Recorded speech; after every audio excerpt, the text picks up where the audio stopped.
Welcome back to Spanish with Lali. Hope you all are doing well. Hola. Innate palabra poder. La palabra de hoy es poder. കഴിഞ്ഞ class നമ്മൾ എന്താണ് പഠിച്ചത്? പൊണേർ. പൊണേർ എന്ന് പറഞ്ഞാൽ to place എന്നൊക്കെയാണ്. അപ്പോൾ പൊതേർ എന്ന് പറഞ്ഞാൽ അതിൻ്റെ മീനിങ് ക്യാൻ അല്ലെങ്കിൽ ടു ബി ഏബിൾ ടു. അതായത് എബിലിറ്റിയെക്കുറിച്ച് പറയുമ്പോൾ പൊതേർ യൂസ് ചെയ്യും. Permission, possibility.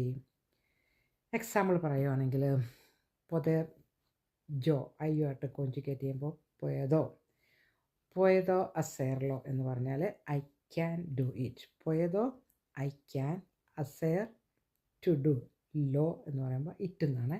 അപ്പോൾ അത് ടുഗദർ അസേർലോ എന്ന് പറയുന്നത്. പുയതോ അസേർലോ ഐ ക്യാൻ ഡു ഇറ്റ്. അപ്പോൾ I can not do it എന്ന് പറയുകയാണെങ്കിൽ നമ്മളൊരു നോ ചേർത്താൽ മതി. നോ പുയതോ അസേർലോ I can not do it. നോ പുയതോ ഈർ ഐ കാണ്ട് ഗോ. ഇപ്പോൾ ഐ ക്യാൻ ഗോ എന്ന് പറയുമ്പോൾ നമ്മൾ ആ നോ എടുത്ത് കളഞ്ഞാൽ മതി. പുയതോ ഈർ. പിന്നെ നമ്മളിപ്പോൾ ഒരു റൂമിലൊക്കെ ഒരു മുറിയിലോട്ട് കയറണമെങ്കിൽ നമ്മളിങ്ങനെ നോക്ക് ചെയ്തിട്ട് നമ്മൾ എന്താ ചോദിക്കണം അവിടെ? പുയതോ എൻട്രാർ, may I come in, can I come in, may I come in. പിന്നെ ഈ പൊതേറിന് ഒരു ഫെയ്ത്ത് കണക്ഷൻ ഉണ്ട് എന്ന് പറഞ്ഞാൽ ബൈബിളിലൊക്കെ നമുക്ക് നോക്കിയാൽ ഒരുപാട് സ്ഥലത്ത് ഈ പൊതേർ കാണാം.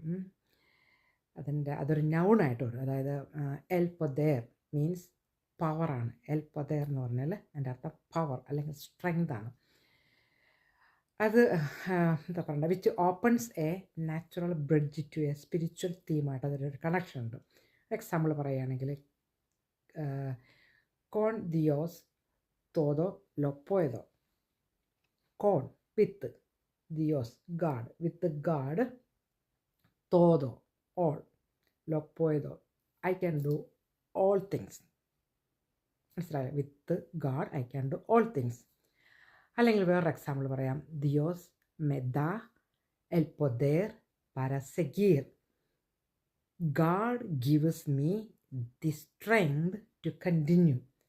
Dios me da el poder para seguir. മനസ്സിലായോ? God gives me the strength to continue. അപ്പോൾ ഇന്നത്തെ ക്ലാസ് ഇവിടെ കൺക്ലൂഡ് ചെയ്യാണ്. നമ്മൾ എന്താണ് പഠിച്ചത്? പൊതേർ. പൊതേറിൻ്റെ ഡിഫറെൻറ്റ് മീനിങ് ആണ്. നിങ്ങൾക്ക് ക്ലാസ് ഇഷ്ടപ്പെട്ടെന്ന് വിശ്വസിക്കുന്നു. ഇഷ്ടപ്പെട്ടാൽ കമൻറ്റ് ചെയ്യുക, ലൈക്ക് ചെയ്യുക, ഷെയർ ചെയ്യുക. അപ്പോൾ എല്ലാവർക്കും ഒരു നൈസ് ഡേ ആശംസിക്കുന്നു. ഹasta luego.